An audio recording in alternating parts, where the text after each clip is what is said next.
my channel. So today I wanted to go over step by step of how do I make my alcapurrias, and I get a lot of compliment in my recipes, so I want to share with you guys step by step how I make them. A lot of people got their own recipe, but this is my recipe, so I want to share with you what I do.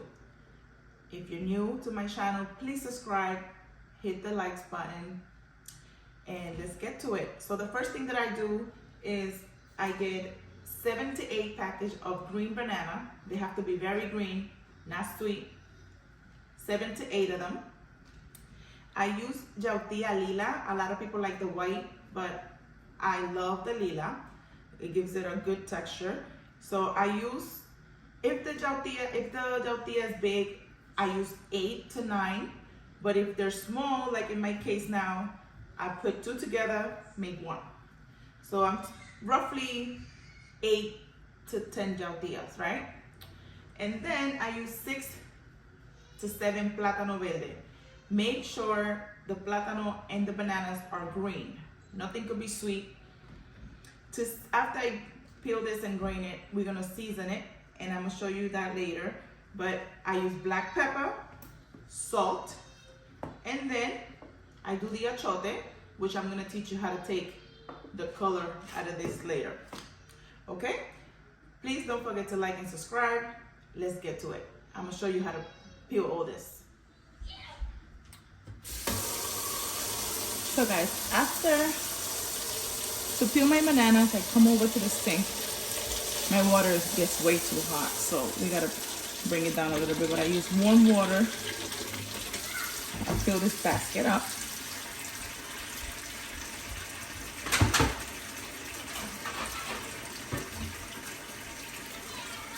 I put gloves on because these bananas they throw out is some type of like glue. It gets very sticky, very nasty in your hands, so make sure you wear gloves for this.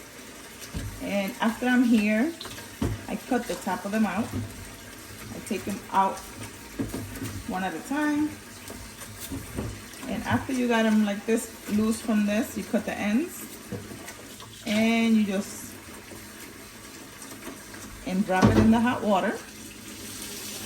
And it's gonna be a lot easier for you to peel. So we're gonna take all of these out. I usually do it fast, but since I want to show you guys, don't go in too deep on this because you don't want to take the banana with you when you peel it. So you just cut the ends and a little strip. Let it sit in a little bit of hot water for a couple minutes, maybe 10 minutes.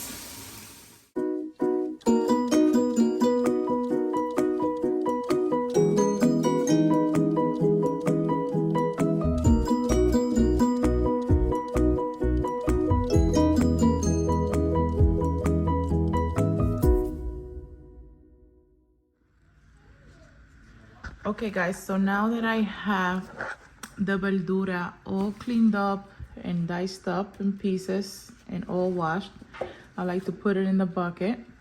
I keep this big bucket here where we're gonna mix and season the masa.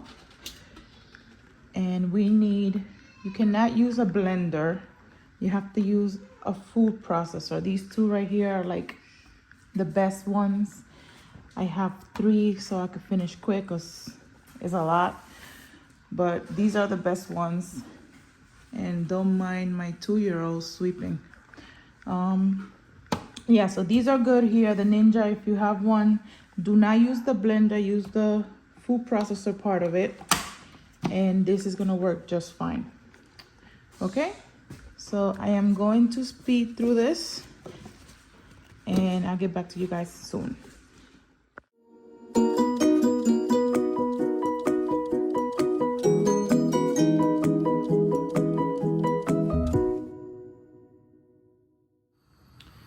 Okay guys, so remember about the achote right here. So we are going to do, this is what gives the alcapurria color. So we do oil.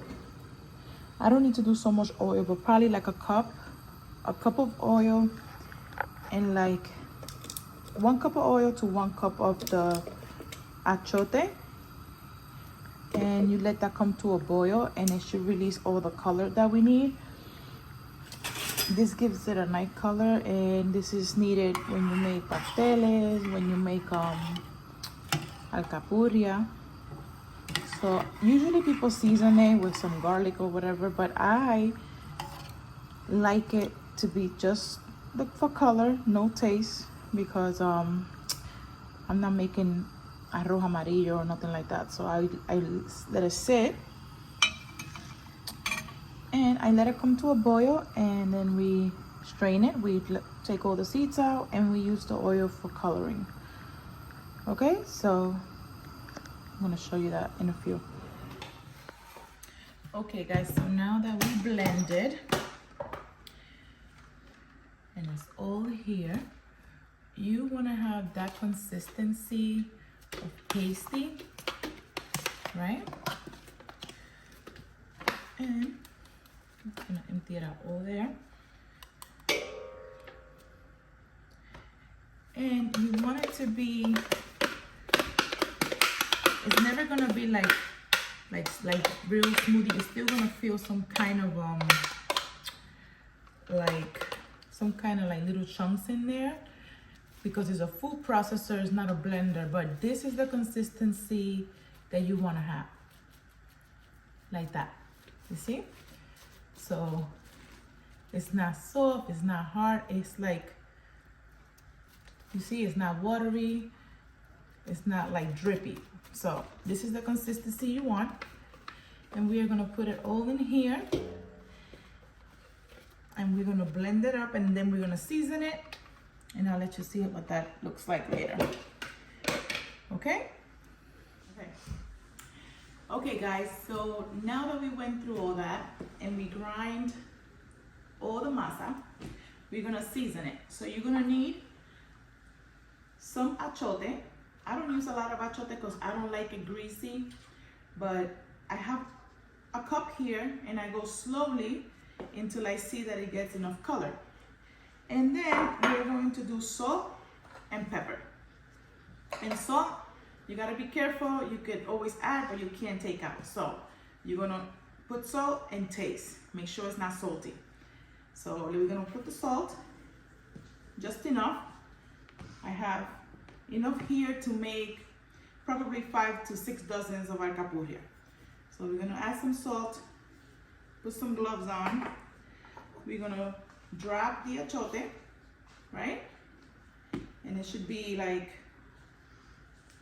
this is a lot of masa, so maybe it's gonna need the whole cup, but we're gonna do that, half of that cup, and we're going to start mixing. We're gonna do some pepper. We're gonna put the pepper in there. Pepper and salt is for your taste, so you keep on tasting after you put until you have it, and you're gonna mix the whole masa, and it start catching color. See? I'm gonna put the camera a little bit towards the masa. Press.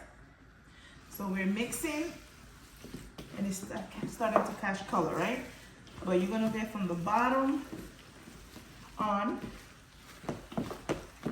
and you see, like, I still think that it needs some more color. So we're gonna do the whole cup, and you're gonna drop it in there, and I think that should be it. You don't want to get this nowhere in your clothes, in your cabinets, nowhere. This is terrible. It stains like crazy. So we're gonna drop that over here, and we're gonna keep mixing this, and I think now it should be good. We're gonna taste for salt, but this is the color you want to have. It's like an orange color, like a pumpkin color. And make sure you don't overdo it with the achote, because that's oil, and you don't want a greasy alcapurria. So this is looking good. It's gonna be like that. It's looking nice. We're gonna taste now to see if we have enough salt and pepper. But the color is good. This is the color that you want. Orangey like this.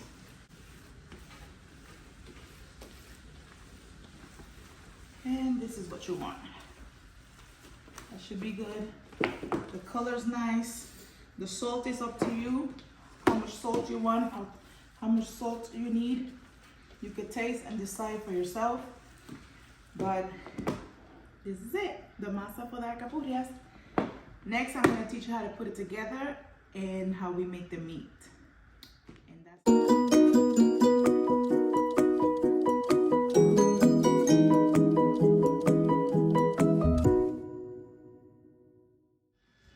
okay guys, so now that we did the masa, I got the meat ready. I have a scoop of ice cream scoop here, and it's the medium size, not the large or not too small. It's like the medium size. I also have pizza liners. This is a wax paper I get in Restaurant Depot, and I cut it in squares, cut it in 3s. So this is how I make my alcapurrias. Okay, so I'm gonna show you how I put the alcapurria together and how do I give it the shape. So I take a scoop, right? Go in the middle of the paper. I take the spoon that I use for the meat and I spread that. And then with the meat, I come like this. I like to leave a little bit of the juice of the meat for flavor. So I do that. And then with the same paper, I fold like that. I squeeze and it should come out like that. If you don't want to have the pointy edges, you could just shape it with the spoon afterwards. It's like playing with like a little dough. I keep it like this.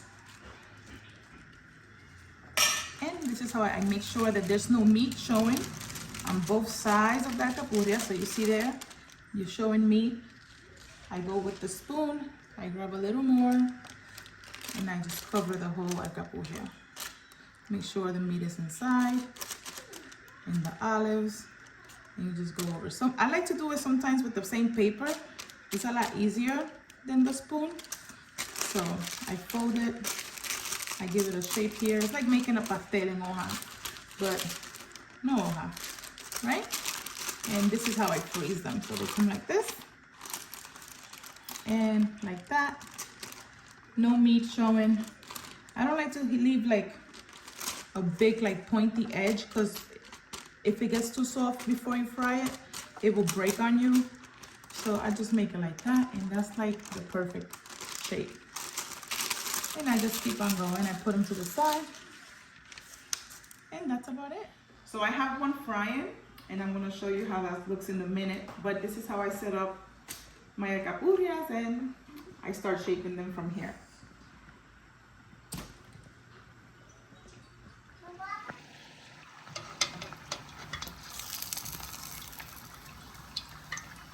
They are perfect. And this is how I fry them. I make sure that the oil covers the whole alcapurria, right? And I bring it to temperature, okay? And I also drop it in with this spatula, which is wide enough to hold the whole alcapurria. So I drop it in the oil, and I don't touch them until they start floating like this. And I let them get nice and brown, and that should be it. So this is it, guys. I fried them and they came out perfect. So good. This is the color you want, and I'm going to show you when you cut them. They're very hot right now, so let me get a knife. So you want them to be crispy in the outside, full of meat, and soft in the inside. And this is how they should look. Just like that. So good. So good. Try this. Don't forget to like and subscribe my video. Wow. They're amazing. They're not oily. Share this recipe. Like and subscribe, guys. Bye-bye.